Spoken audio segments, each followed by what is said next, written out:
All right, shalom Israel, shalom, shalom, shalom. I'm assuming everybody can hear me um, loudly enough. I had some people come back and tell me that because I tend to speak low, that I have a tough time hearing me, so I hope you can hear me well. I did crank the volume up on the board a wee bit. Hallelujah. Hey, good to see y'all in the chat room. They're just rolling in now. Glory to the King. Hope y'all had a beautiful Shabbat. Wonderful word Elder Donnie gave us in the absence of the shepherd. Beautiful. Always some form of edification, direction, instruction that we get from this true Yah anointed, Yah directed ministry. There's no doubt about it. All right, thank you, Brother Steve. Hallelujah. Appreciate that. Whew. I don't mind telling you, I'm tired. I shouldn't be, but I am. Glory be to the King. It's just something about when you get older, I think. What it is. You know, they tell you start reverting back to when you were a child again, in infancy and the early childhood years, and they require more sleep. I don't know if that's true or not, but some days it feels like it. Anyway, glory to the King. Tonight, we're going to talk about this 12-hour doctrine, this 12-hour Sabbath day doctrine, and also about that the day begins in the morning and not in the evening. This wasn't my intended direction. This is just something that came up over the course of last week through some incidences that had happened again. And like you said, Brother Paul, up there, false doctrine. Yeah, we got these spurts. It seems like that, especially when we have these young new people, especially brothers come into the ministry when they want to become a part of Straitway, as we represent Yah's ways and Israel, the Israelite way. And, they start to introduce, as it always is, people they feel things out. They get in and they're new, they smile a lot, they, present themselves friendly, and then slowly behind the scenes they're talking to other brothers or sisters talking to other sisters and starting to show their questioning about the way that, they'll tell you that Yah brought him here. And when he's bringing you here, he's telling you to sit the hell down and shut up and listen because you got nothing to do but learn and speak quiet, right? So anyway, then after a while, when people start to receive them, then they feel that they have platform to start speaking of. So this doctrine, this 12-hour Sabbath day, I wasn't looking to talk about it. Just something that when this came up, it's so ridiculous that it's something that, we here, especially those that have been in the ministry for a while and anchored, know full well what the truth of the day is. But we have a lot of young people. We have a lot of new people. I'm saying young in truth and knowledge, young also in age, that are being introduced to the truth of Yah's ways. And that's who these people that harbor these false doctrines, that's who they like to go latch on to. And that's just the devil trying to get these people out of the way and take them out of the fellowship. Get some confusion going there, introduce an offense.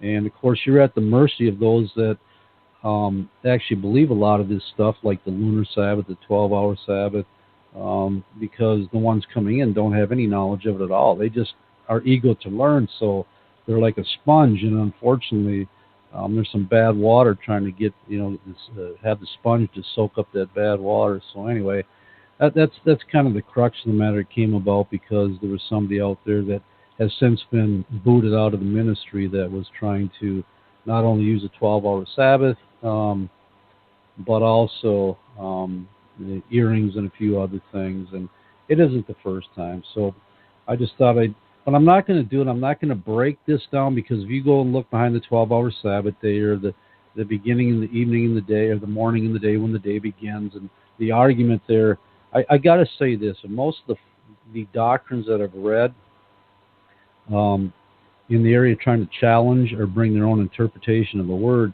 this one probably has the most convincing evidence of just about any of them, because they can take the same Hebrew words and they can use them to reflect their idea or their belief. And it's a little bit more of a battleground when it comes to those that have a mind that's not totally situated and rounded and rooted and grounded. Help me, Jesus, in what we know to be the true day of the day that Yah created things. So again, in this, I'm not going to go back and dwell on the stuff that's been gone over so many times. I'm going to put out this right now, especially when I get into talk about Bereshit or Genesis. But Pastor Corey did a great teaching on that. It's 28 minutes long. You can find it on YouTube under his channel. He did it sometime a few months ago in answer to somebody else's question that he was presented with during the Feast of Pesach, there, the Passover last year, with the unleavened bread. And so he followed up on it, and it was beautiful. It was absolutely beautiful. After that, listening to that, you would think that that's enough there to be so solid that people wouldn't sit there and try to oppose it. But yeah, we had this novice lifted up with pride that actually, after hearing Pastor Corey's beautiful presentation of this and the soundness to it, still said that Pastor Corey didn't know what he was talking about, And when I heard that really pissed me off too. Come on, yeah, geez, actually challenging, the strength and the power and the anointing of a true man of Yah like that. That was enough for me. So, anyway, we're going to talk about this. We're going to talk about this in the aspect of dealing with the feast days, working, entertainment, and all these things, because the whole idea behind taking this 12-hour false doctrine away, because people that I personally know that have swallowed this stuff, they actually believe that it's all right to go ahead and work on Friday night because the Sabbath doesn't begin in the morning. Do you understand something? That to believe this stuff when it's wrong and they're so convinced that it's right, they're actually heaping damnation onto themselves. They're actually in transgression of one of the most holy days in the entirety of Yah's Word, which is the Sabbath day. That's how damnable this doctrine is. It also gives them the thought and the ability and the right in their own minds, and because of the deception in their own hearts, to actually go out on the Friday nights and live it up, go to the club, do whatever they're big enough to do, visit, immerse themselves in entertainment. It means taking in a movie because they believe this doctrine of the 12-hour Sabbath day or the day beginning in the morning. And that's pretty much the direction I'm going to go with this study, to hopefully, for those that ever have a question of it, I want them to consider greatly the dangers that they face if they're wrong in their belief. And it's a eternal decision that they're making, purposely allowing themselves to deceive and going against the truth of the Most High. And again, the Apostle Paul made it clear, 1 Corinthians 1:10, I need you to, I beseech you that you all speak the same things, that you all are in the same judgment, and that you're all in the same mind. That's what his cry for Israel was. That's what he needed them to be, and not allowing all these winds of doctrine and falsehoods to sway them as a people. That's where our strength comes in our unity and oneness in the Most High. So anyway, we're going to get started here. Thank you again, Brother Ugly, ahead of time for always keeping up with the scriptures and posting the verses and the definitions. And I know the saints are greatly appreciative of that. But anyway, with that, we're going to get started. And we're going to begin in Exodus chapter 31, verses 12 through 17. Exodus 31, 12 through 17. All right, the 12-hour Sabbath day doctrine, question mark. Yah began his works of creation in the darkness, and he stopped them when the seventh day of darkness came in. So we'll find out that Yah actually began his work of creation when it was still in the dark. We're going to cover working and entertainment in regards to the Sabbath day and the feast days. Every 24 hours day has two parts, a night portion and a day portion. What is the event of that day includes what in the world is the event of that day includes the whole entire day, not just one half of the day. So a 24-hour day is divided into two parts. That one day, you have to have two parts to make one day. This false doctrine opens up the door to 6.5-day work week. Was the Feast of Unleavened Bread, the Passover, a 7-day feast or an 8-day feast? Question mark. What is the real emphasis of evening to evening concerning the Day of Atonement? Believing this lie will bring curses upon your lives, and practicing this lie in the midst of another's gates will bring curses upon their home. So no wonder these people that we're supposed to mark them that cause divisions amongst us and avoid them, because allowing them to actually entertain them and their practices and their delusions can actually bring a curse into your own house.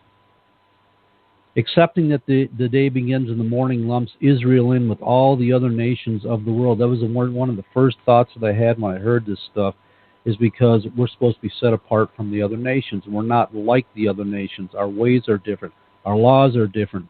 Our beliefs are different. So in holding to this type of mindset, it actually brings us in line with the Gentile and the heathen nations, believing and holding the same their same clarity of mindset that the day begins in the morning, not in the evening. Israel, as far as I know, is the only one that actually holds to that truth. All right, like I said, Exodus 31, starting at verse 12. And Yahweh spake unto Moshe, saying, Speak thou also unto the children of Israel, saying, Truly my Sabbath shall you keep. For it is a sign between me and you throughout your generations, so that you may know that I am Yahweh the Elohim that does sanctify you. So Yah's declaring right now through the voice of Moses, putting into Moses' ear and for Moses to speak on the people, he's right away bringing out the significance of the importance of his Sabbath day, and he's trying to get them to understand where this is coming and who the direction and order is coming through. And that's through the Most High. You shall keep the Sabbath, therefore, for it is holy unto you. Speaking to Israel, not the rest of the world, not to the other nations, speaking to his people Israel. Everyone that defiles it shall surely be put to death. For whosoever doeth any work therein, that soul shall be cut off from among his people. And that was one of my thoughts, too, years ago when I first heard this stuff. This stuff is so important that is done correctly and done in the right way that the Bible actually explains to be done, that doing it wrong will actually get your soul cut off from Israel and from the Most High and from his people. Anyone that defileth it. 6 days may work be done, but in the seventh is the Sabbath of rest, holy to the Most High. Whosoever doeth any work in the Sabbath day, he shall surely be put to death. Now, today that's not a physical death as it was back then. That's a spiritual separation or cutting off from the Most High and his people. That's that type of death. And so I've already seen people that have been cut off in Israel that were part of this ministry and other parts of Israel that when they held to this stuff, guess what? They were cut off from Yah's true people. But they don't see it that way. They actually see it as that we're wrong, they're right, and they're going to wait till we get it, and then they're going to go out and spit in somebody else's ear. But they don't know and they don't realize, because of the blindness in their own hearts, that they're the ones that actually been put to death spiritually for believing this lie, if I'm making sense. The word in, I-N, is used in this verse in two places, both times establishing something which happens during a period of time. Hence, any work done in, quote, or during the Sabbath day period of time means that this person or persons have transgressed the command of Yah and trodden underfoot his holy Sabbath day and shall be put to death most assuredly. So what are the 12-hour daylight-only Sabbath? Following this belief, it makes working the night before the morning arrives lawful and acceptable to the person that believes it, according to that theology. But if the true Sabbath is a 24-hour evening-to-evening Sabbath, then there are going to be many of these deceased standing before Yahweh in his day of judgment, found to have transgressed the commandment of the Most High, and shall be put to death, a permanent separation from Yah for all eternity in the pits of hell. This is how dire this is to not fall for this 12-hour Sabbath garbage, okay? Because that's the end of it. Verse 16, wherefore the children of Israel shall keep or guard the Sabbath to observe the Sabbath throughout the generations, meaning guard it, not only observing it when the seventh day comes, but keeping any type of apostasy or false doctrine from swaying them and going against that which they knew was right to begin with. It is a sign between me and the children of Israel forever, not for the rest of the world. This is a designation. This day is holy, set apart, sanctified, just between Yah and his people Israel. For in 6 days the Most High, and he goes back and he's going to reflect right back on the creation to give them an understanding of how he set the record and performed it from the beginning to give us an established pattern. For in 6 days the Most High made heaven and earth, and on the seventh day he rested and was refreshed. It should be obviously clear to anyone which reads these verses that Yahweh is not playing around when he commands complete and concise obedience to his holy Sabbath day of rest. As he once and again stresses as the remainder for all who are his people, that as he rested in the Sabbath day from all his labors, that we must do the same, meaning that he rested during the Sabbath day from all his labors, that we must do the same. For guarding the Sabbath of Yahweh the Elohim is a direct reflection of his will and his intent from creation, as I just read again. All right, glory to the King. And continuing on, let's go to Isaiah 58, verses 13 and 14. Isaiah 58, verses 13 and 14.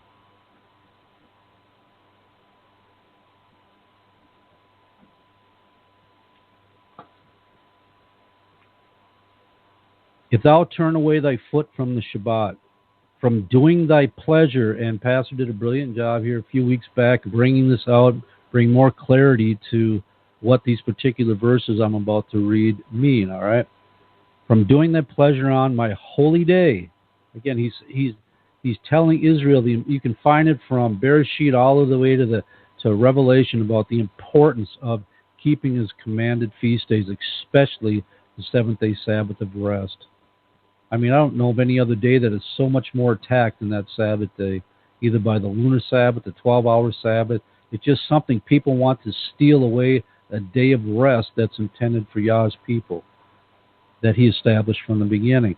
If thou turn away thy foot from the Sabbath, from doing thy pleasure on my holy day, and call the Sabbath a delight, the holy of the Most High, honorable, and shalt honor him in what? Keeping it holy and sanctified and set apart. Not doing thine own ways, which is doing thy pleasure on the holy day, nor finding thine own pleasure, nor speaking thine own words. And when Pastor talked about it, the word pleasure means generally entertainment, or entertaining your own thing, or pleasuring your own thing, your own self during the Sabbath day. Thou shalt delight thyself in Yahweh, and I will cause thee to ride upon the high places of the earth, and feed thee with the heritage of Jacob thy father, for the mouth of the Most High has spoken it. The phrase to turn thy foot away means to stop trampling on or trotting underfoot my Yah's holy Sabbath day. Or in other words, stop taking it lightly, stop doing your own entertainment, your own pleasure, stop doing your own thing, and stop looking for ways to entertain oneself on the Sabbath. So again, to illustrate yet another serious point, what and if there are those who step out on the world's, quote, Friday night, because if the day begins in the morning, it definitely is Friday evening. But if it's for Israel, it's the beginning of the Sabbath day. They go partying, they hit the club, like I said earlier, big enough, whatever. They go to card party, go to whatever it is that they would have to, because they don't believe that it actually, because the day begins in the morning, that evening has no punishment for them for transgressing something that doesn't exist. That's what's going on in their head. But it's going to find out in the day of judgment that you were wrong, and you got to pay it for all eternity for actually promoting such a thing. Esteem that day, Elohim resting from his labors begins in the morning. What will their judgment be when they stand before Yah, found out that they had believed the lie? Just reading my notes. Deuteronomy 16, verses 1 through 4. And you'll find out that if you go study this stuff, I mean, people, these 12-hour Sabbath theorists and the day begins in the morning, like I say, they can actually provide a very convincing argument. I read so much of this stuff. The ones that really discredit themselves right away, they get all spiritual, right? Yah wouldn't do things in the darkness. He does everything. He manifests in the light. And, and of course, they don't know that Yah dwells in the darkness. I mean, Pastor did, I forget when it was, but he broke that down real clearly and laid it all out there beautifully and disproved this crazy notion that anything can only be done in the light. And I guess that's going to go back to the words of Yahshua, which we're going to read later. But, they over-spiritualize the stuff just to convince themselves and others that there's some type of weight to this belief. Because when you ain't got nothing real to grasp on, you're going to start invoking some type of spiritual attitude to convince people that this has to be the path. All right, Deuteronomy 16:1 through 4. 16:1 through 4. Observe the month of Abib, and keep the Passover to Yahweh the Elohim, for in the month of Abib, Yahweh the Elohim brought thee forth out of Egypt by night. So when did he bring him forth? He brought him forth by night. Okay, so right now, what's the big significance to that? People can say, okay, that's when he brought him out. And I've already read the arguments for that. Thou shalt therefore sacrifice the Passover to Yahweh the Elohim of the flock and of the herd of the place which Yahweh shall choose to place his name there. Thou shalt eat no leavened bread with it. And again, Yah keeps capitalizing on these same words over and over and over again. 7 days. 7 days, 7 days. And that's the key to figuring out where the soundness of this really lies. 7 days shalt thou eat unleavened bread therewith, even the bread of affliction. For thou camest forth out of the land of Egypt in haste, that thou mayest remember the day when that period of time, when thou camest forth out of the land of Egypt all the days of thy life. And there shall be no leavened bread seen with thee in all thy coast for how long again? He brings it out again, for 7 days. Neither shall there be anything of the flesh which thou sacrifice the first day at evening, remain all night until the morning. And the beauty of this is the fact it's in the 7 days. It's remarkable that Yah inserts certain things in there on purpose into his word to help clarify some of the lies that are used to twist these certain scriptures. But he always puts little things in there that show that if you do your homework, that the way that it is written to be is correct, not some private interpretation, all right, or some new theology. Exodus chapter 12, verses 6 through 8. Exodus 12, 6 through 8.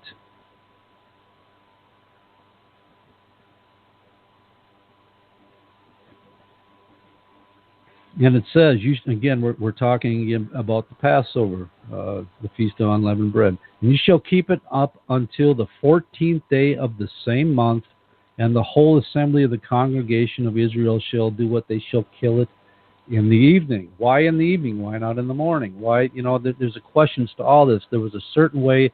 Now remember, this wasn't just for that night. This was a command that was a perpetual command that was supposed to continue on even after they left out of Egypt.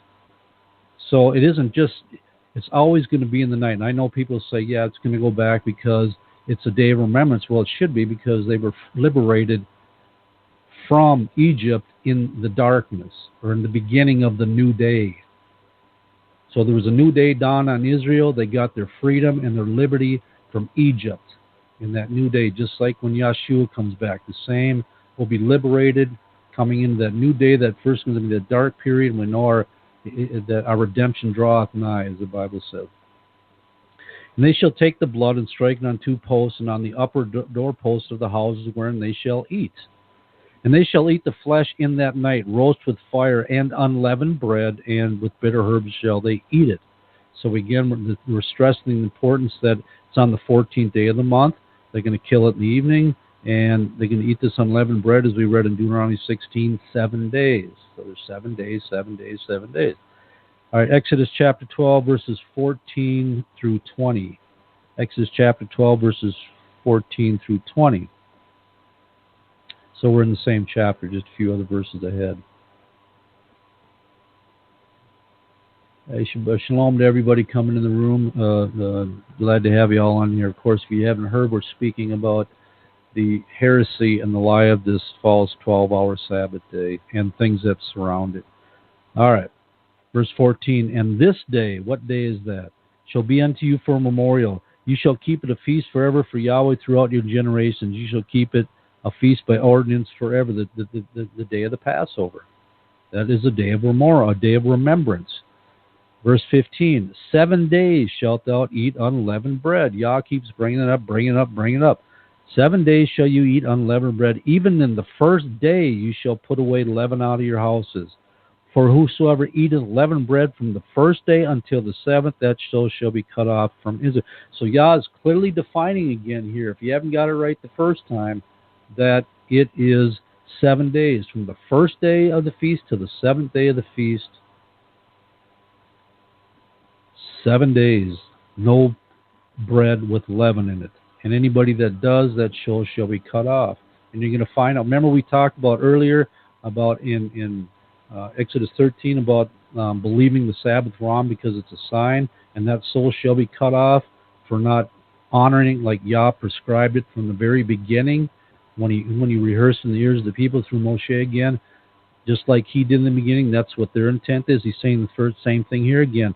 You don't do it like I'm telling you. If you don't honor it in the pattern that I'm establishing right now, you're going to get your soul cut off from Israel. Even the first day of what? The first day of Feast of Unleavened Bread when the Passover was killed. You just know it. Verse 16. And in the first day there shall be a holy convocation. Big word there. And in the seventh day there shall be a holy convocation to you. No manner of work shall be done in them. Say that which every man must eat, that only may be done of you. So there's no work allowed on the first and seventh day.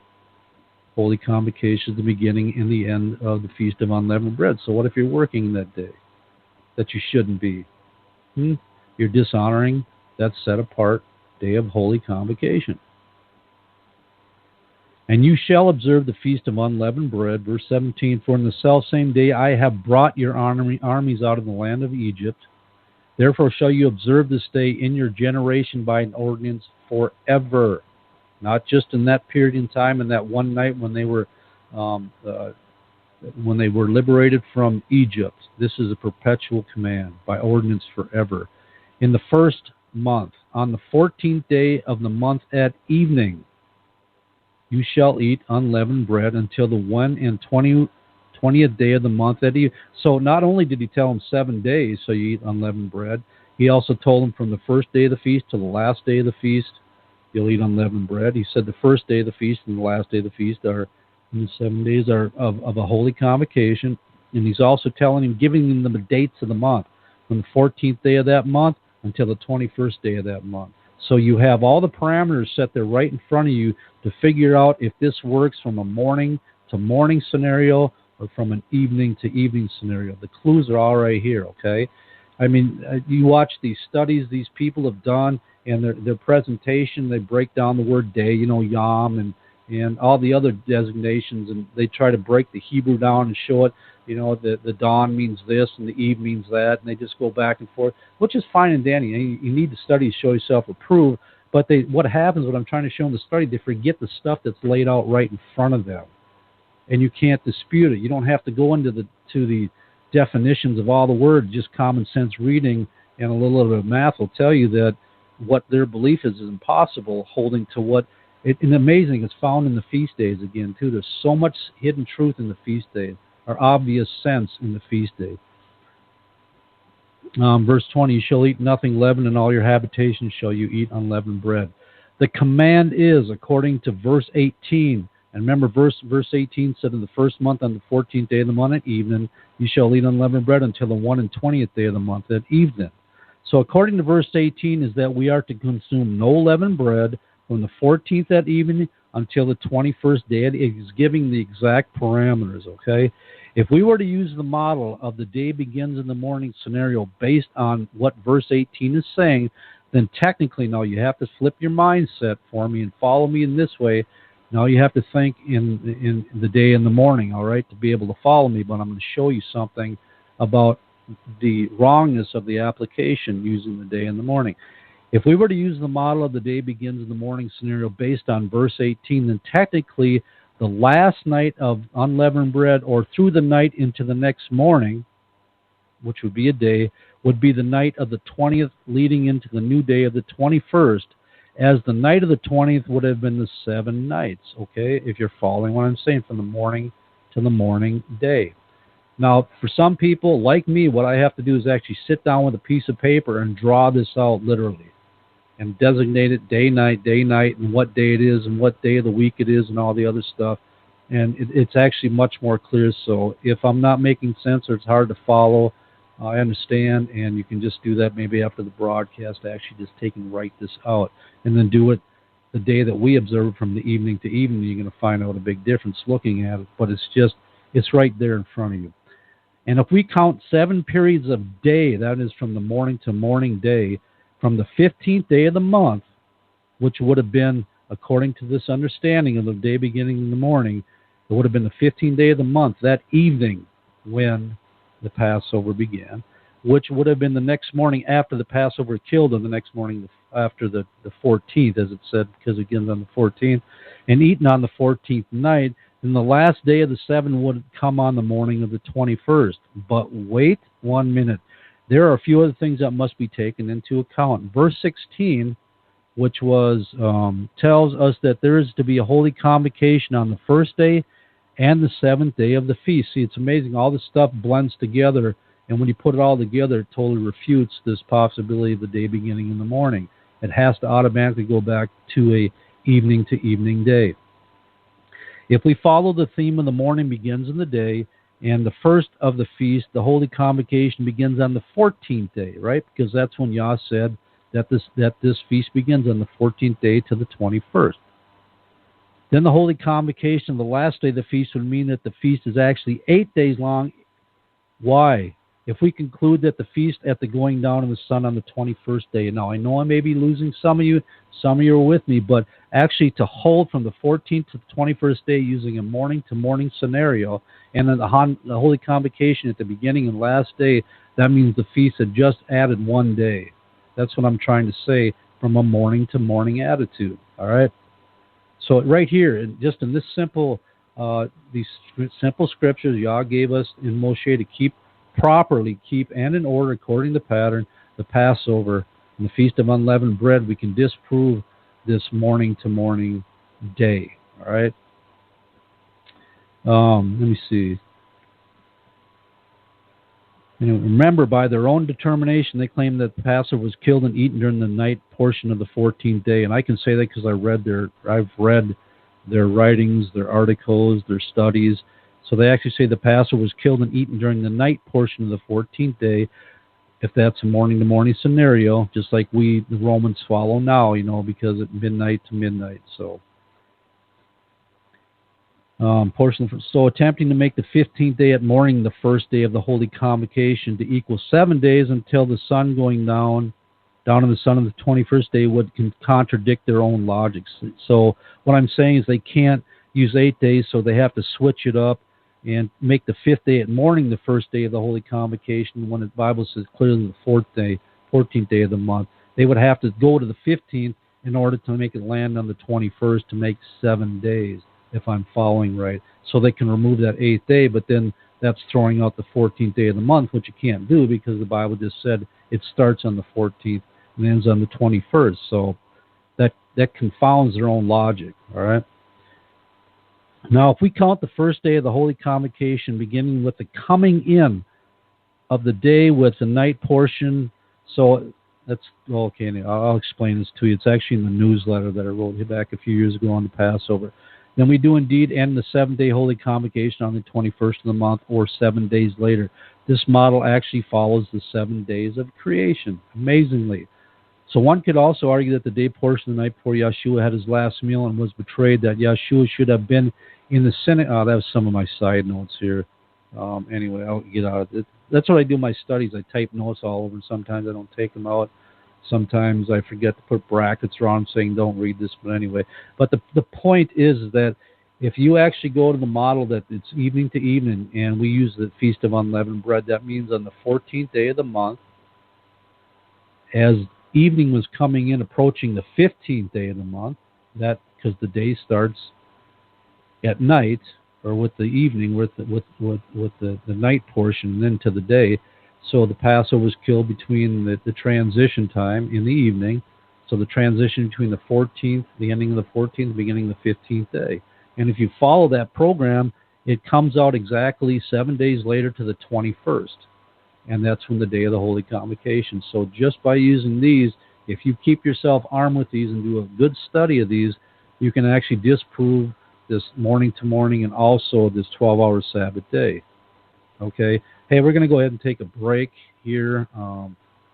Now, I got to find out what this mouse is, and then we're going to be right back, because I know that was a lot to chew on. Definitely, it's, even Diane, when I'm home doing studies, she's like, it's just too much for her brain, because mine thinks a little bit different, but that's why it's something like, that's why I'm saying go just sit down and write out the days, and you'll actually find out what I'm saying is right. All right, we'll be right back.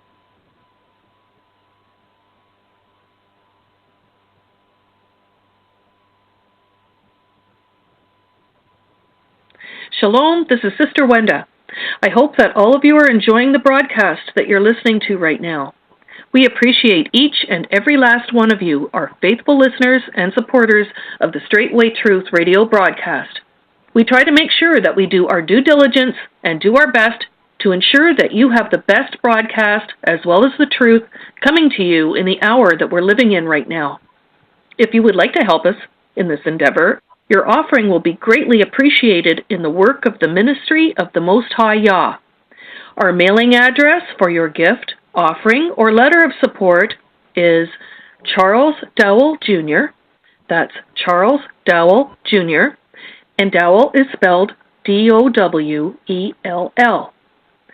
506 Ellington Drive. Ellington is spelled Ellington.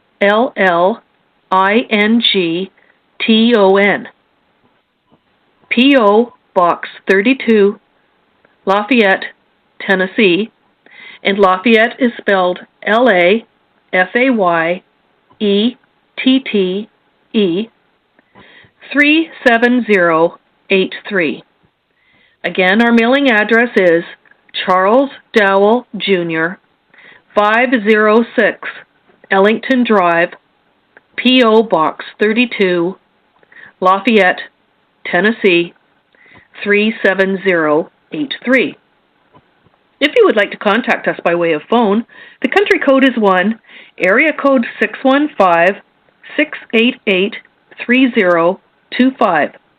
That's 1-615-688-3025. You may leave a message there, and be the Father's will, we will do whatever we can to try to return your message.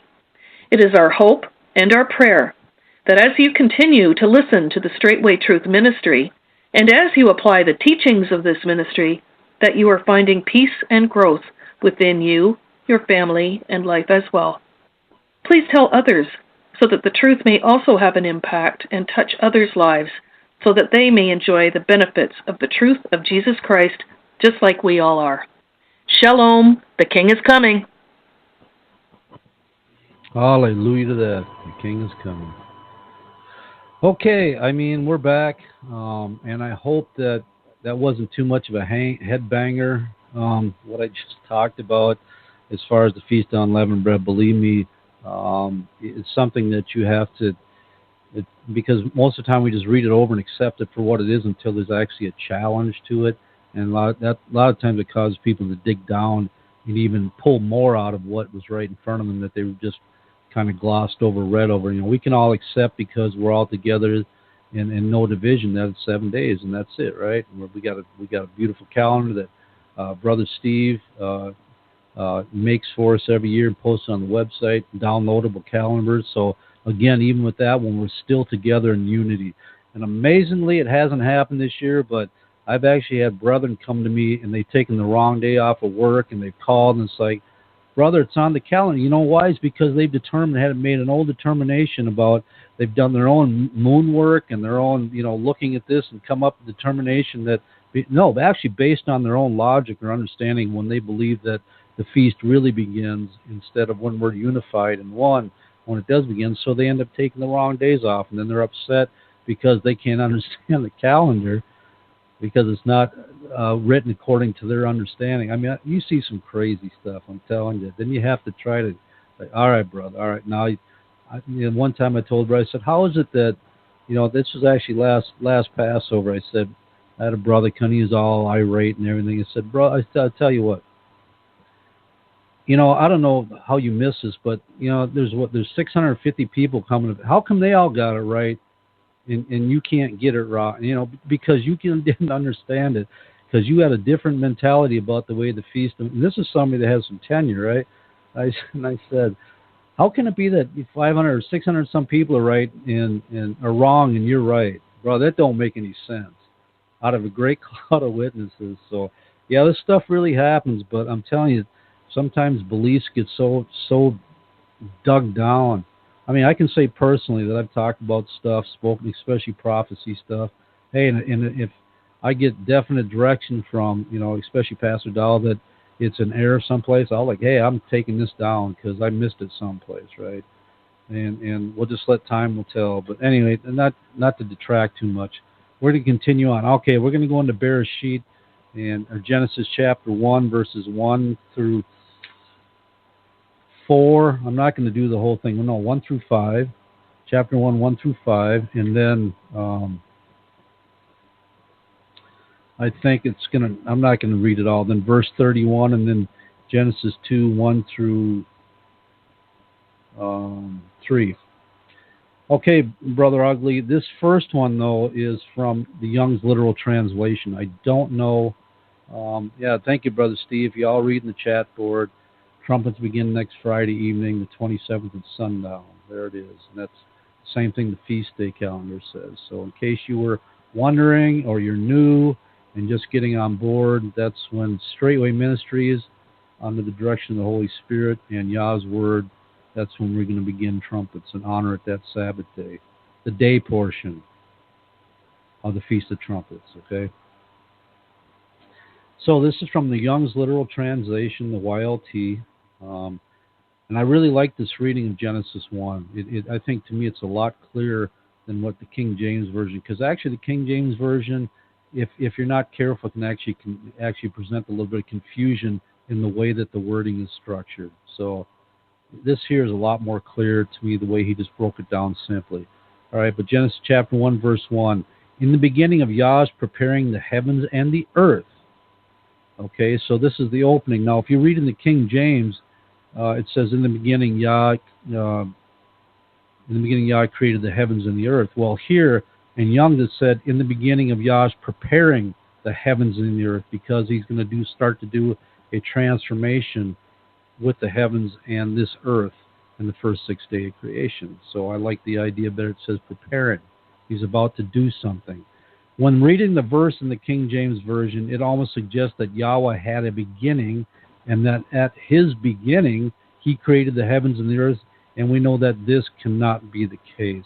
For Yahweh has no beginning and he has no end. But as you heard, the Young's Literal Translation, I believe, more accurately portrays that the whole of creation context should be, as implies, a work which is about to begin, or something, a creation work that's about to begin.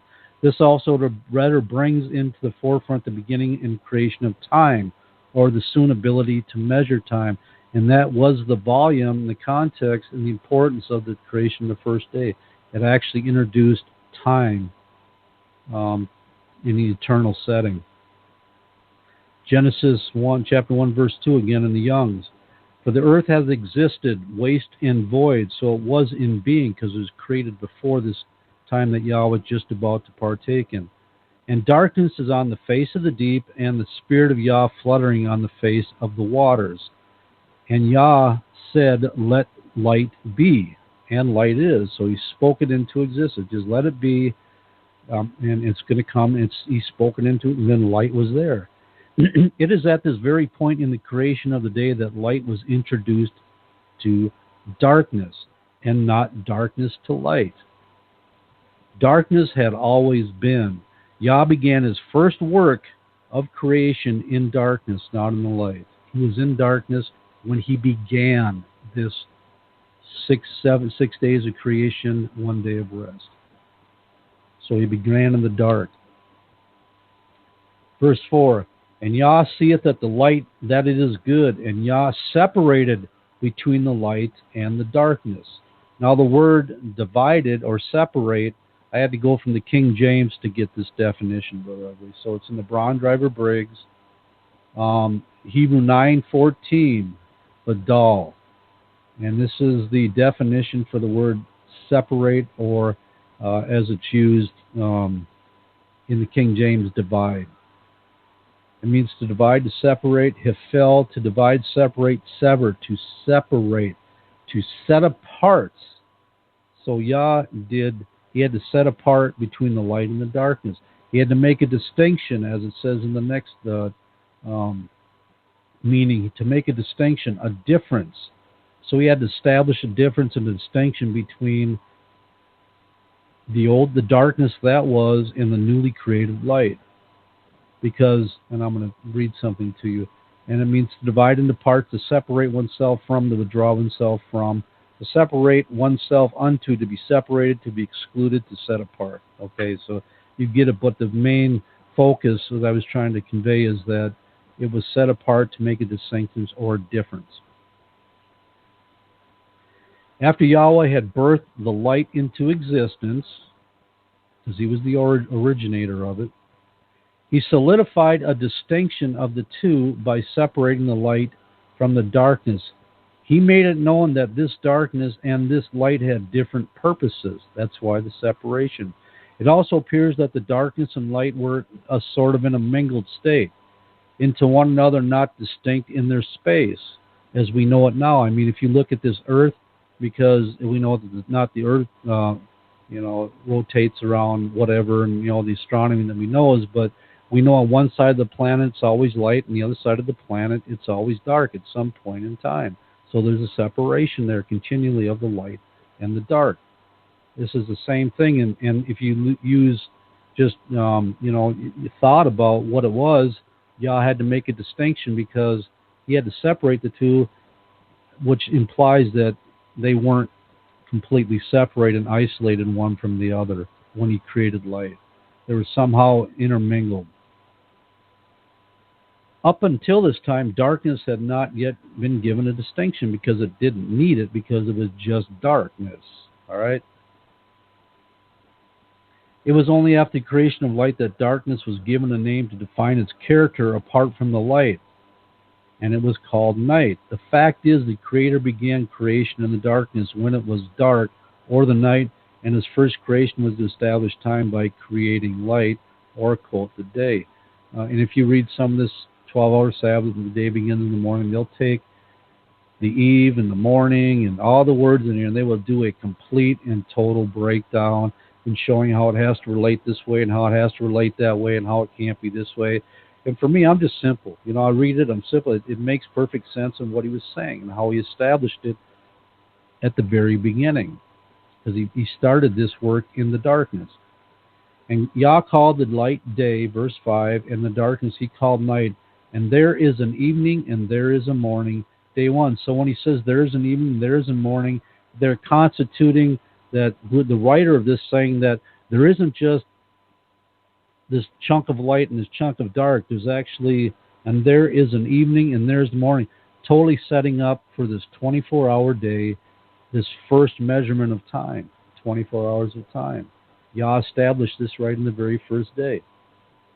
What is so very important about these words in verse 5 is that was the evening and the morning is which actually gave darkness and light a true day. And it was evening and morning which defined a, quote, day. Prior to the evening and the morning, the darkness and the light had no true reflection of their soon-to-be respective intended roles. They were both in existence, but neither had it having a set block of time, as they both were in a constant state of presence. I hope I'm making sense, all right? But when evening and morning were established, this set the course as to the actual allotted time that the darkness and the light were able to be allowed to present themselves each into a 24-hour cycle. And I will, if I may offer this up to you. This is just my own opinion, and I'm not going to say this is scripture truth, but I always held to the fact that when Yah made a separation between the light and the dark, the separation he made was the introduction of the evening and the morning. And that's actually what separated this solid block of light and the solid block of dark. And that's where you get the distinction of the two by the introduction of the transition from light to dark and from dark to light, if I'm making sense. All right, Genesis chapter 1, verse 31 from the King James Version. Now we're flopping back over to King James. We're leaving the Youngs. And Yah saw everything, meaning past tense. He looked back and saw everything that had just happened in the prior, up until that sixth day and prior to that he had made. And behold, it was very good, in the evening and the morning were the sixth day. At this day we find Yahweh looking at everything that had already been created in the prior 6 days. At this point, he had completed his creation on the sixth day. The sixth complete 24-hour day, he completed his creation with 6 complete night-day periods. There was no half a day that it was a work day and the other half it wasn't. It was in 6 complete days he did in the 24 hours, because there's 2 halves to a day. As the Bible clearly tells, he was done with his works. So the coming in on the 7th day, did Yah rest the entire 24-hour day? As the Bible clearly tells, he was done with his works. So what I'm trying to say with my speech here is that, so we already have in verse 31 that 6 days were complete. We know it's 6 days that were complete 24-hour days. So you're trying to tell me coming into the Sabbath, and then if you hold from this 12-hour Sabbath, that so if it becomes in the morning, the only part of this day, all the other full days were honored as a full working day. All right? They were a working day in their entire 24-day cycle. Whether you worked in the evening or not, 6 days shalt thou labor. I mean, you have the choice to work day or night. I mean, that's part of the entirety of the day. So we come into the 7th day, and all of a sudden you're going to tell me that Noah's only half the day that was honored to be a rest day, even though it's a 24-hour day. You see how ridiculous that sounds? So you're taking, if it's a morning-to-morning thing, you're going 12 hours that it's supposed to be a day of rest in which Yah rested, but the other night portion of it all of a sudden doesn't count as part of that day or that day of rest. It's just getting back on with the work week. And that's essentially what people are saying without saying it when they hold to a 12-hour Sabbath day, if I'm making sense. And I got a note of interest here as I was writing this. This term comes up. People say it all the time. They say, in the end of the day or at the end of the day. It's a phrase that people use.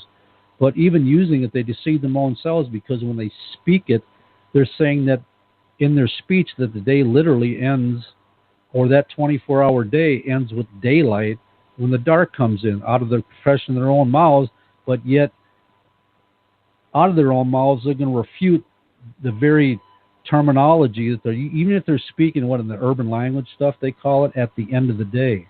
They're still speaking from their conscience that the day literally stops when the sun goes down, not begins in the morning and then goes back to the next morning, if you understand what I mean.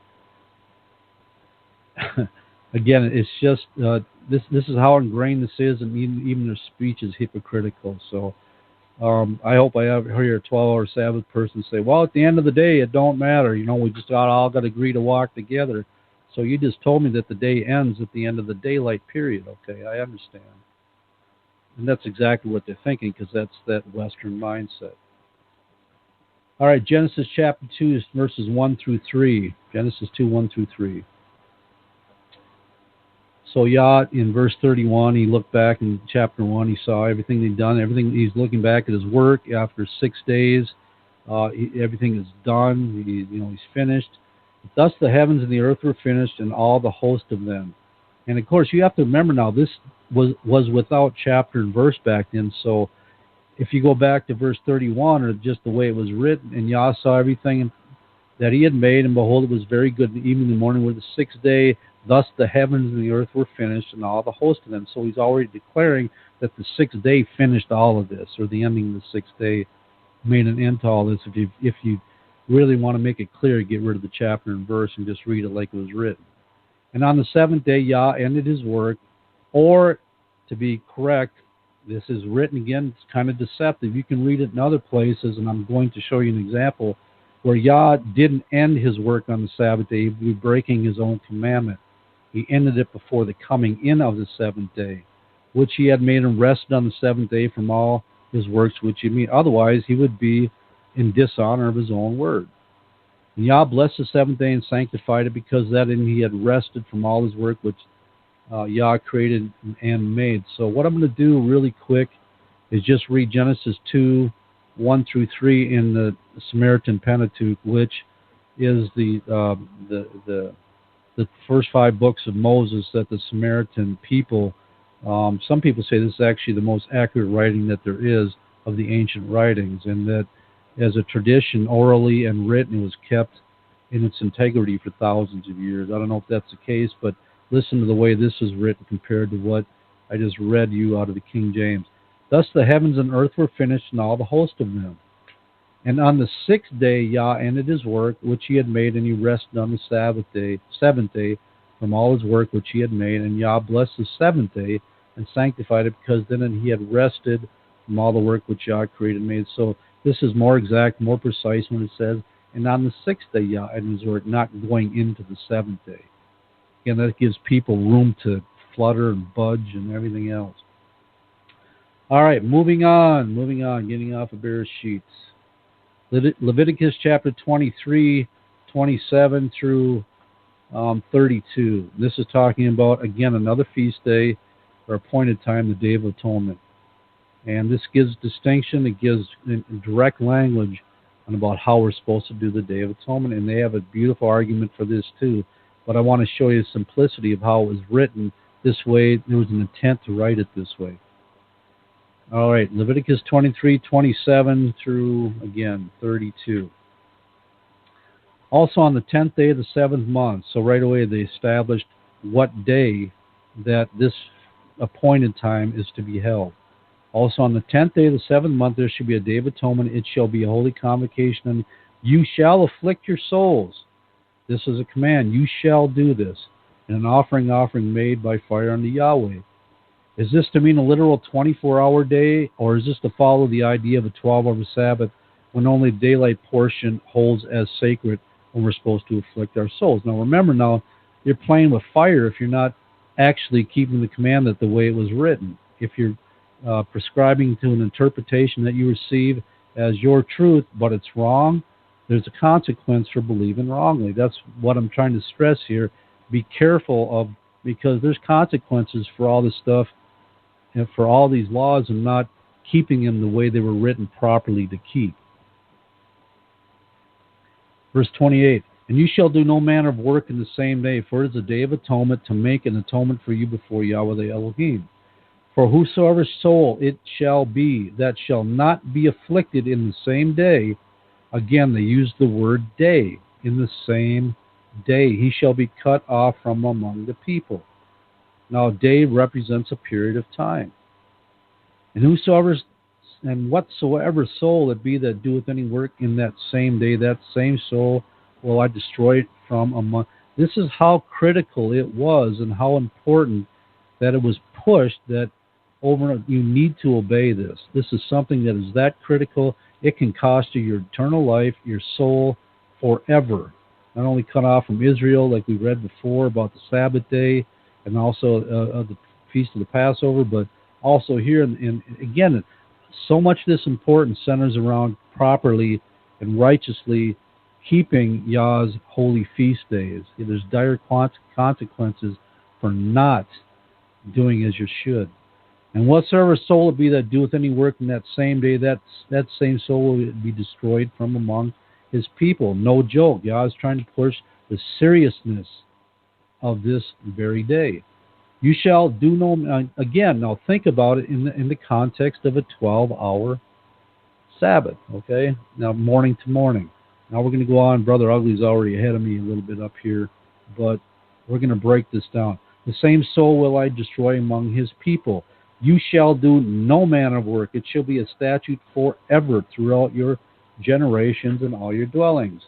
It shall be unto you a Sabbath of rest. So that they're taking it back, reminding the people this is the same pattern as the seventh-day Sabbath day of rest. No work. Zip, zero work. And you shall afflict your souls. In the 9th day of the month at evening, from evening to evening shall you celebrate your Sabbath. Okay, so these 12-hour theorists attempt to use verse 23 to show that Yah gave special instruction outside that which is supposedly common knowledge of what the Sabbath day meant. And I'm going to explain that to you. But the whole purpose of what Yah commanded Moshe to tell the people was about the length of the fast, why he said from evening to evening. There was particular importance to it, and it wasn't so much about the context of the evening to evening day, but more importantly, this was the length of time that they were expected to afflict their souls. I hope you understand. That was because on a normal seventh-day Sabbath day, it's a feast day. Now, Yah said, it shall be unto you a Sabbath of rest. So he's lining the two up with the seventh-day Sabbath of rest. It's the same pattern, and no work, you rest and keep the day so. But he's adding even more to the Day of Atonement. It's also a day to afflict your souls. And unlike the regular seventh-day Sabbath, I'm even going deeper. It's one, you're not going to eat from evening to evening. So I would say it's like when 6-day night goes out, the Sabbath comes in, passes on with blog talk, people sit down with their popcorn, their chips, whatever, back in their home listening. But Yah says on the day of affliction, you ain't eating nothing from evening to evening. This is a 24-hour fast, okay? And I'm not even going to go, because what I've read their arguments before is they said that, well, Yah gave he had to give them specific instructions evening to evening because this was unusual from a regular everyday day event, if you go from the morning to the morning event. So what he was saying, from the 9th day at evening, so they started in the evening on a morning to morning, go through the ninth as the night portion would be the 9th day evening, the day portion would start the 10th day up until the evening came in again. That's what they argue, and they're saying that Yah had to put that and insert that in there to say this is something special outside the regular 12-hour Sabbath day, which only on the 12 hours during the daylight period that you had to rest and, it's not about afflicting your souls, but you do no work, okay? And they're trying to claim that's the distinction. But no, it's very simple. Yah is simply telling the people it's this entire time from evening to evening for this 24 hours that you do not, the coming in of the evening or the 10th day when it comes in from the 9th day at evening. So on the 9th day, it's the 9th day, the daylight portion, it goes out, it brings in, ushers in the 10th day at evening, and it goes till the next night, 24 hours later, at evening. For this entire time, you are to afflict your souls. No food. That doesn't mean you can go ahead and eat all night and then get up just before it gets light, have a big old breakfast, and then just fast the 12-hour portion of the daylight portion. That's what he was trying to warn the people. It's just simple logic, simple reasoning as to why Yah did this. And again, I hope I'm not losing anybody. I'm really not trying to. I know it can get twisted around in the mind, but that's the meaning for it. Just simply, I am stressing that you must not just eat, because people normally eat during the day. They don't eat at night. That was the pattern with our forefathers. It's they came in, they had their meals during the day.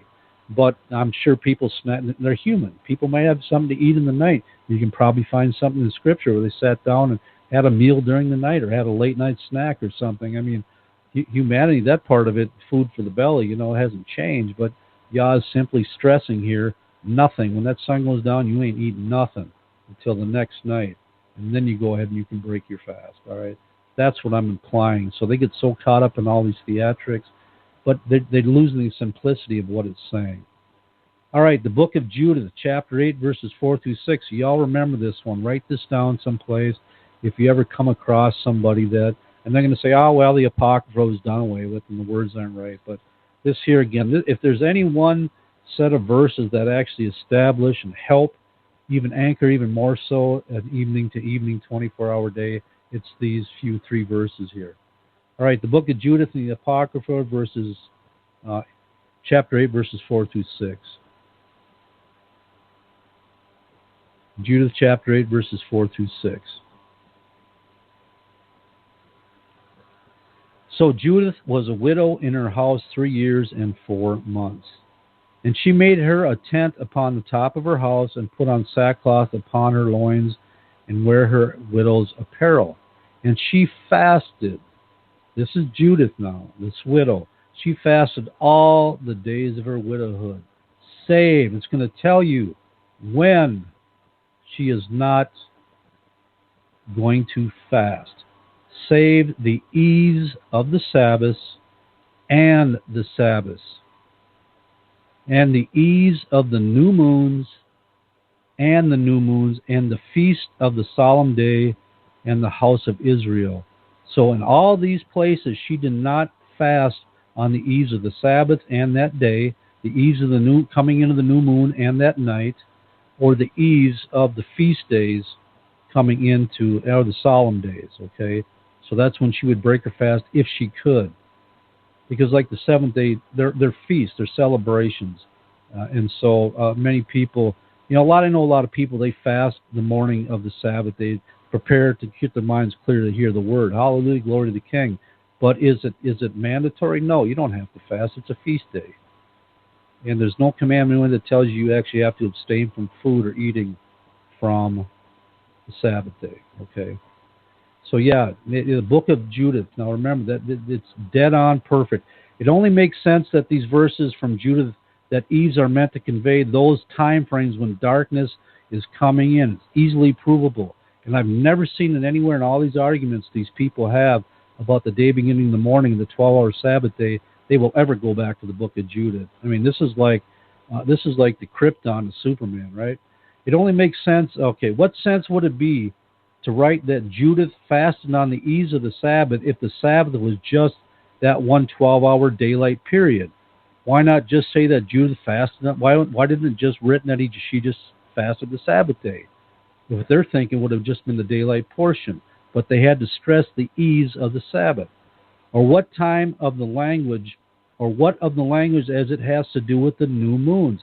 Obviously, the new moon is a nighttime darkness event, and there is no daylight period at all involved anywhere in any of its appearing. Therefore, the eve of the new moon fast can only mean when darkness was entering in, or the transition from light to darkness.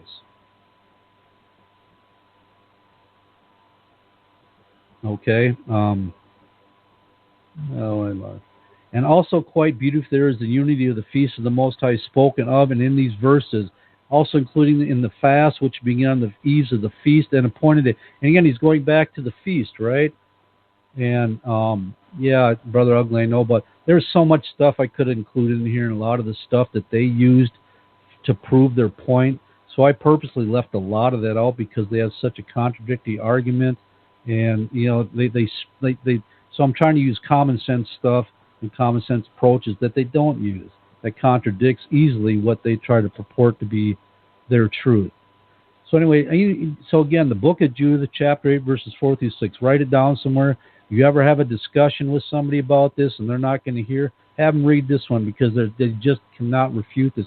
I don't care how, especially talking about the new moons, because there is no daylight that has anything to do with the new moons. Nothing at all. Zip, zero, nothing. Nehemiah chapter 13,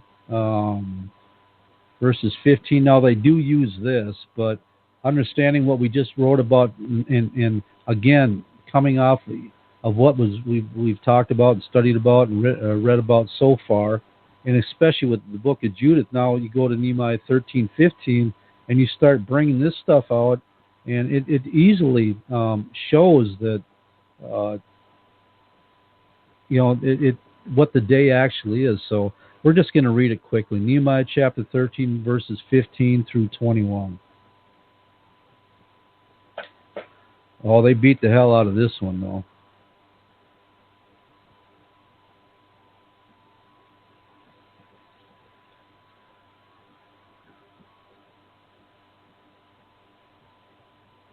All right. In those days I saw Judah, some treading wine presses on the Sabbath, and bringing in sheaves and lading asses, also wines, grapes, and figs, and all manner of burdens, which they brought into Jerusalem on the Sabbath day. And I testified against them in the day wherein they sold the victuals. So Nehemiah is expressing, I'm seeing this stuff actually happening. And I'm like, okay, this has got my attention, right? What in the world is going on here? Because I've been so far, been gone from Jerusalem so long. And then I'm seeing this crap taking place.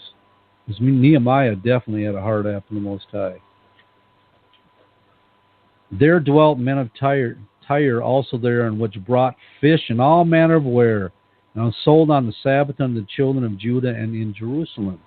Then I contended with the nobles of Judah and said unto them, what evil thing is this that you do, that you profane the Sabbath day?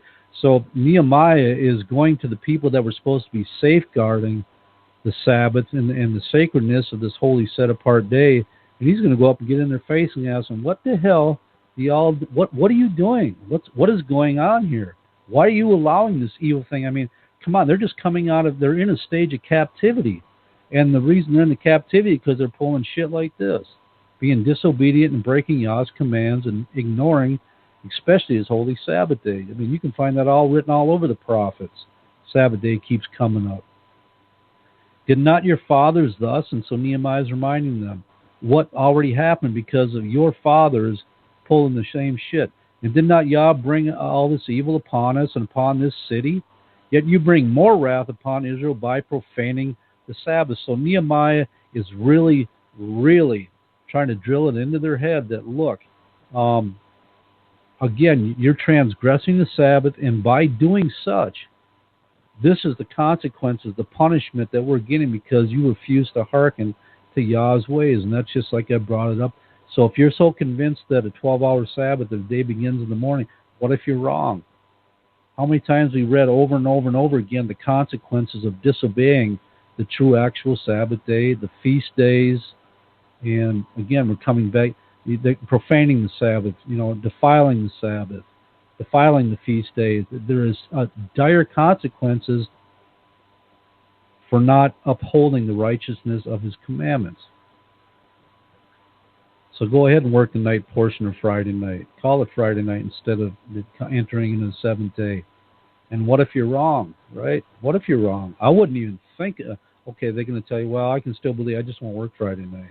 Over time, that stuff will go away because if you don't believe it, you're going to do whatever you want to in the time anyway. I'm going to play it safe. So, well, then they're going to work Friday, Saturday night because they believe it's only 12 hours long. This is such crap. I mean, I don't even know how you get yourself immersed in talking. I talked to brothers that were in the lunar Sabbath, and they actually like, what? This is insane. How? This is not Yah. This confusion. And all of a sudden the light bulb went off. Man, Yah. No, he's not a worker of iniquity, or he's not the author of confusion. So, and it came to pass that when the gates of Jerusalem began to be dark before the Sabbath, and they're going to argue out that, well, that was Friday night, and Nehemiah just went ahead and shut it that night to prevent anybody coming in. No, they're stressing the fact that began to be dark before the Sabbath. They should have said before the Sabbath came in the next morning, but that's not what he said. Began to be dark before the Shabbat, or the entering of the Shabbat. Nehemiah is going to cut this stuff off right now, real straight and simple. I commanded that the gates should be shut and charged that they should not be opened until after the Sabbath. And some of my servants said I at the gate that there should be no burden brought in on this. Well, this was an event that took place right as the twilight, or right as the transition of the evening was coming in. So the merchants and sellers of all kinds of ware lodged outside of Jerusalem. Why? Remember, they were lodging outside at night. They were trying to get in, but the door was shut. So that tells you right here in the context of what was written that they were entering in on the Sabbath, even in the night portion of it, getting in there, and what they were doing, just like anybody at a flea market or a thrift market or anything else, they go in there and they set up at night, and they get everything all put up just like they want to by the little lamps or kerosene lamps or whatever they got burning. And so the next morning, as soon as the sun gets up, they can start selling. They don't want to spend that time because they're losing precious sales time. So they're setting up right when they get there. You can go to anywhere now and people do that. As soon as they pull in, they get set up, they go into the night hours, and then they're ready for the next sale, the big day. Because a lot of people came there during Jerusalem on that day, even those that were supposed to know. And then they're going there to the marketplaces where they can get all this stuff, because who knew about the shortages of what was going on? Man, we're going to Jerusalem, and we're gonna do our buying and selling. Hey, these people all knew that the Yehudim they didn't care anymore. I mean, they weren't afraid to buy on the Sabbath day, buy or sell. Now I testified against them and said unto them, why lodge ye about the wall? If you do so again, I will lay my hands on you. from that time came forth no more on the Sabbath. So they didn't bother showing up anytime during the Sabbath day before the coming in or during, because the gates were shut. Nehemiah wasn't about to let them opened up, and so they just finally gave up and went the other way. Remember, it said they were kind of basically circling the walls, and they went on once or twice, looking to actually try to gain entrance. And dude, you ain't getting in. All right, Leviticus chapter 15. I'm getting long-winded here. I'm sorry. Leviticus 15 verses 16 through 23. And just we're going to show you something, another simple understanding where I don't have to break it all down by definition and go so deep into it. It's just simple reasoning of Yah's way. It really is. It's just because he makes he don't complicate his stuff. He's not that so a child can understand. Leviticus 15, 16 through 23. Ooh, I'm going a lot longer than I thought. Shoot. And if any man's seed of copulation go out from, then he shall wash all his flesh in water, and be unclean until when? Be unclean until the evening. And every garment and every skin wears the seed of copulation shall be washed with water, and be unclean until the evening. Now, what I want you to do when I'm reading these things is ask yourself, why was just unclean until the evening? I mean, unclean right up until the evening. Simple, because that was the introduction of a new day. So that whole prior day, they were defiled or in an unclean state from everything that I'm about to read. And they're talking about a man's seed of copulation. When do men and women usually get together? At night. So when they get together at night, back then, or the way it's written now for our learning even today, is that they're unclean and they need to wash, so when the next day comes in, or at evening that day, they're pronounced clean. I mean, it's right here, so simple, and you can spend all day breaking this down, unclean until the evening. Come on, that's an act of desperation. Yah's word is simple. Making wise is simple. The woman also, whom man shall lie with seed of copulation, they shall both bathe themselves in water and be unclean until the evening. And if a woman have an issue, and her issue be in flesh, meat, and blood, she shall be put apart 7 days. And whosoever touch her shall be unclean until the evening. Again, until the evening. Why not until the next morning? Make the whole day cycle, right? You understand what I'm saying? Just go to, hey, why not? They shall be unclean until the next morning. So you lay with your wife that night. You do the duty, and you get up the next morning, but you're going to have to run quick, take a shower and everything so you can be clean for the introduction of the next day. No, you have all that day in the daylight to get yourself clean, get your clothes washed, make all the provisions so when the next day comes in at evening, you're clean and good to go again, right? Then you can go actually give your offering at the temple, or at the tabernacle. And whosoever toucheth their bed shall wash his clothes and bathe himself while and be clean until the evening. And I could keep going on, but you get the context, okay, of what I'm talking about. And this here, without saying it, says it directly that the day ends in the evening, and that after that time, you can be clean again when the new day starts. Isn't that the truth? That's just the way Yah's way. I get all spiritual and say, yeah, the new day, we're all going to be clean in the kingdom. Yeah, I mean, hallelujah, it's just a reflection. Oh, boy, I'm wondering, it's getting pretty late. I didn't even bring up John chapter 9, verses 4 through 11, or John chapter 11, verses, 7 through 10. And where they get a lot of this from is that when Jesus said in verse 9, Jesus said, are there not 12 hours in a day?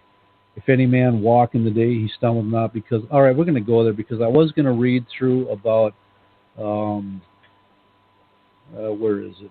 I was just going to talk about, but it's getting pretty lengthy here, and it's really not necessary, but it's talking about Leviticus 19:13, Deuteronomy 24:14 through 15, and Matthew chapter 20, verses 1 through 8. It's all talking about making sure that if somebody's working for you, they get paid before the evening comes in, because it's the end of the day. They've earned their wages for that day, and so when the new day comes in at evening,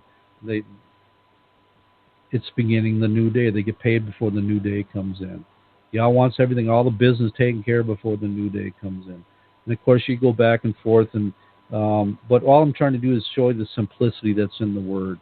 Again, I didn't spend all this great amount of time going behind the words, just showing you the simplicity. Okay, John chapter 11, verses 7 through 10. And this is another one of these pure examples of taking the word and just totally twisting the hell out of it, all right? But they use this. You'll find out most 12-day Sabbath keepers or promoters or the ones that believe this doctrine use these 4 verses to establish an entire doctrine. It's absolutely totally amazing to me. They say Jesus proved it. This has to be the day begins in the morning. All right, John 11, 7 through 10. Then after that saith he to his disciples, let us go into Judea again. And his disciples saying to him, Master, the Jews of late sought to stone thee, and goest thou thither again? So, man, we just got out of there with our lives, Yeshua, Master, and you want us to turn around and go back there again? Are you sure you really want to do that, you know? And Jesus answered, Are there not 12 hours in a day? If any man walk in the day, he stumbleth not, because he seeth the light of the world. Yes, I agree. There are 12 hours in the day, or as the day is apportioned. Even if it's only an 8-hour day, you have to go back and look behind all that stuff. But the day is divided into 2 parts, night and day. But anyway, yes, there are 12 hours in a day, portion of 24. This was established in the beginning when Yah gave his creation of light a distinction apart from the darkness that already existed. On a 24-hour day, 2 parts is 12 hours each. All right. But the word here, the key to this, again, is where they butcher the hell out of it. It has nothing to do with the morning and the evening when the day begins to sit. Jesus is basically just explaining to them because they asked a question, and he's trying to give them some divine revelation that there's 12 hours in a day. I mean, why the light is there. We need to get out there and get this done, get this taken care of. And, of course, in chapter 9, he goes on to explain about the night season. But he's talking about here, it has nothing to do with the promotion of a 12-hour Sabbath day. I don't know where they've taken it totally out of context. This is just, he's speaking a spiritual language. Are there not 12 hours a day? And if any man walk in the day, he stumble not, because he seeth the light of the world. The word walk means to make one's way. So if any man makes his way in the day, so Jesus just giving a natural understanding. Yeah, he's speaking with clarity. And that's all he's saying. He said, we need to do this while we still can see clearly, while it's not, while the darkness is in there, while things aren't shaded, while we have clear light. So he's just making a natural analogy, showing us a spiritual, something spiritually that's going on. And he's trying to get them to understand it using natural terms. And again, the word walk, the Greek 40:43, means to make one's way. So are there not 12 hours in a day where a man needs to make his way or make progress or make use of his opportunities? Because when night comes, it's very difficult to establish any type of working pattern. I mean, now, of course, they got great big floodlights and everything, but still difficult. It's something that's much more difficult to do when you're surrounded by darkness than when you have light. It's just an easier time to convey a message or complete a project, or so you use the opportunity of the day. That's all Jesus is telling them. He's not talking anything about the day and morning at all. So they totally take this thing and strip it of all the context of what it's meaning, the simple, beautiful, spiritual truth of it, and try to use it to promote something that's totally false. In John chapter 11, verse 10, but if a man walk, or a man makes his way in the night, he stumbles, because there is no light in him. Again, Yeshua is simply clarifying those things for the disciples standing near him when he makes the comparison of the light of the day portion of the day, of a 24-hour day, to himself being the light of the world. Jesus is stating these things to do with something natural, and hopes, so he's bringing out the natural aspect so they get the spiritual significance of what he's trying to convey to them, so they get an understanding. And Jesus, how many times did he do? Yeshua did that time and time. He used natural things to make them understand spiritual things. In fact, Jesus makes it painfully obvious in verse 10 when he states that men stumble because there is no light in them, not on them or about them or around them. So clearly he's not talking about the light of day or natural sunlight. He's talking about spiritual sunlight, because there is no light in them, not on them. So he's out there witnessing, testifying while it is day, while men are awake, while they're ready to receive, That's all he's doing. It's a spiritual thing. It has nothing to do with any of this crap these people try to bring up. So even in that, they're missing the simple truth of the Most High, because oh my God, it really is disturbing. And then I'll just read John 9, chapter 9, verses 4 and 5, when Jesus said, I must work the works of him that sent me while it is day. All of a sudden, so we're going to get all natural and say, well, we're talking about 24-hour days, so or 12-hour days, so Jesus can only work while the 12 hours a day. Then when it came into the darkness, all of a sudden he had to shut down. He had to shut the door. We can't do no more because the night period is here. You see how crazy this shit is? But all he's doing again here is he's just giving a natural speech to something spiritual. I must work the works of him that sent me while it is day, or while the light is there, while men can be reached, while they're awake. The night cometh when no man can work. As long as I am the world, I am the light of the world. So, again, they take this crap, no man can. So that means for everybody, if you try to get up at night, you can't get up and walk around at night, because Jesus said that if you get up and walk around in the dark, that you're going to stumble. Well, you might hurt yourself. So, because he said it literally, you can't get up and do it. You understand how ridiculous this shit is? But if a man, if he wants to make his way in the night, he's going to stumble. Yeah, so when y'all get up in bed, make sure you turn all the lights on so you can see. I mean, when I go to the bathroom, I know where it's at, right? I never stumble. Hey, it's just stupid stuff like that, right? You understand? But, hey, I hope that's the conclusion of the study. It could have been pages and pages and pages and pages. But, remember Judith, that the 3 verses in the book of Judith, that's like the final the gavel that comes down and sentences past all these naysayers and unbelievers. But anyway, hey, it was a pleasure having you all in the room tonight. Appreciate your ear. I hope that you were able to glean something out of this, and I made some sense. Again, like I said in the beginning, like the Passover, just go and make yourself a day-night chart and the days, and you'll see clearly that it was impossible to uphold 7 days with the morning-to-morning scenario. And by breaking that down, you can easily dispute everything else that is promoted about a 12-hour Sabbath day of morning to morning. I mean, again, there's a lot of convincing stuff out there. I'll say it, of all the stuff that I read, there's probably the most convincing evidence that people can, because they can use the same thing that we use to dispel their lies, that they can say that, well, we're lying because I can show you using your same verses where you're wrong.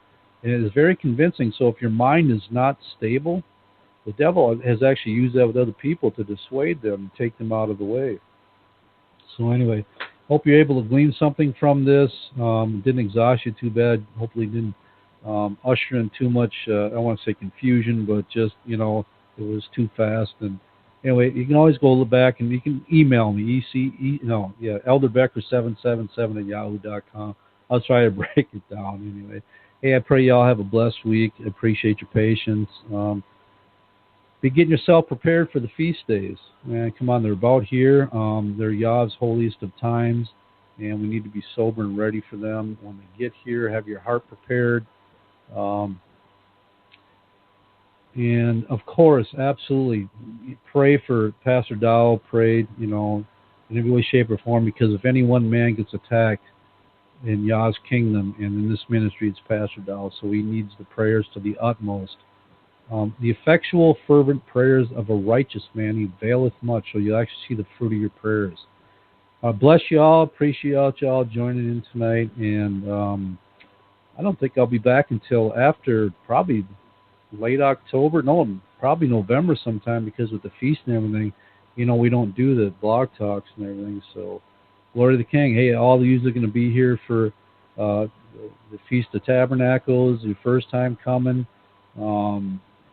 You're going to love it. It's going to be a beautiful experience, and it's going to be beautiful to meet all the new brothers and sisters, or the brothers and sisters that are coming for the first time. It'd be great to hug your necks. But anyway, y'all keep yourself in the love of Yah. Keep yourself encouraged, and be sober and watching for your adversary, the devil. He's seeking to devour you. I bless you all, saints. Shalom, shalom. The King is coming.